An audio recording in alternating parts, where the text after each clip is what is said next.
अब ये बहुत तेज़ी से जो क्योंकि इसकी घोषणा ही अभी 1-2 दिन पहले हुई है, तो मुझे लगता है कि इसमें ये गति पकड़ेगी बहुत जल्दी। सर साथ में अगर दूसरे मुद्दों की भी बात करें तो ईडब्ल्यूएफ का मैटर वो तो सुप्रीम कोर्ट ने ऑलरेडी 3-2 जजमेंट दे दी है उसके फेवर में, उसको अपहोल्ड कर लिया। आगे से देखा जाए तो सुकेश ने एक और लेटर के अंदर ये बात कही है कि उसको एफआईआर कराने का किसके बारे में? जो सर सुकेश चंद्रशेखर है उस वाले मुद्दे में, लेकिन उसने कहा है देखिए इसमें दो चीज़ें हैं। मेरे जैसे या शहजाद जैसे कोई कार्यकर्ता को इंडिविजुअल केस की जो लीगैलिटी है उसमें टिप्पणी देना मैं समझता हूँ उचित नहीं होगा। पर मैं आपको दो चीज़ें बता सकता हूँ। जो कहा जा रहा है कि एक मंत्री जिसका पोर्टफोलियो है वो अपने पोर्टफोलियो को इस्तेमाल करके जेल के अंदर प्रोटेक्शन का एक रैकेट चला रहा है, ये ऐसी चर्चा हो रही है। और मुझे कई दिनों से हैरानगी हो रही है कि देखिए ये आम आदमी पार्टी की शुरुआत कहाँ से हुई। आपको मैं याद दिलवाना चाह रहा हूँ, ये अन्ना हजारे जी ने एक भ्रष्टाचार के खिलाफ एक आंदोलन किया था। उस समय सरकार किसकी थी? कांग्रेस पार्टी की थी।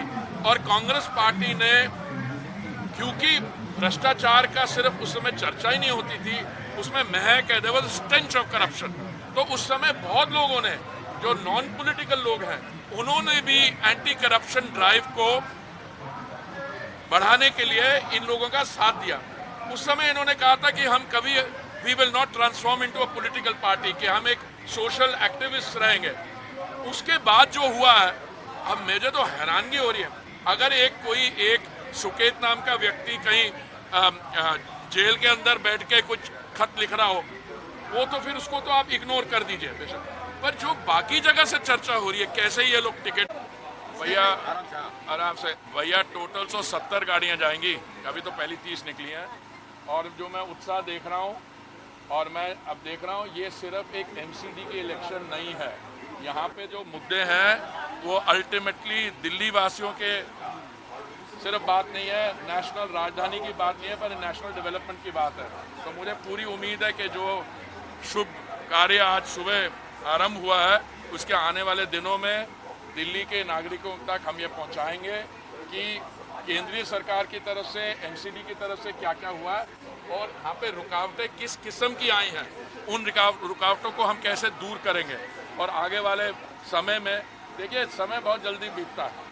मैं मंत्रिमंडल में हूँ 2017 से, और मैंने कहा समय बहुत जल्दी बीतता है।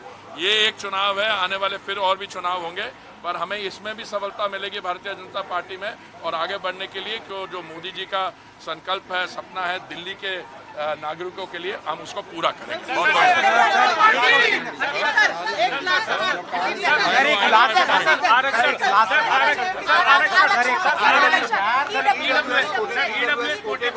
देखिए ईडब्ल्यूएस, मुझे बहुत खुशी हुई है।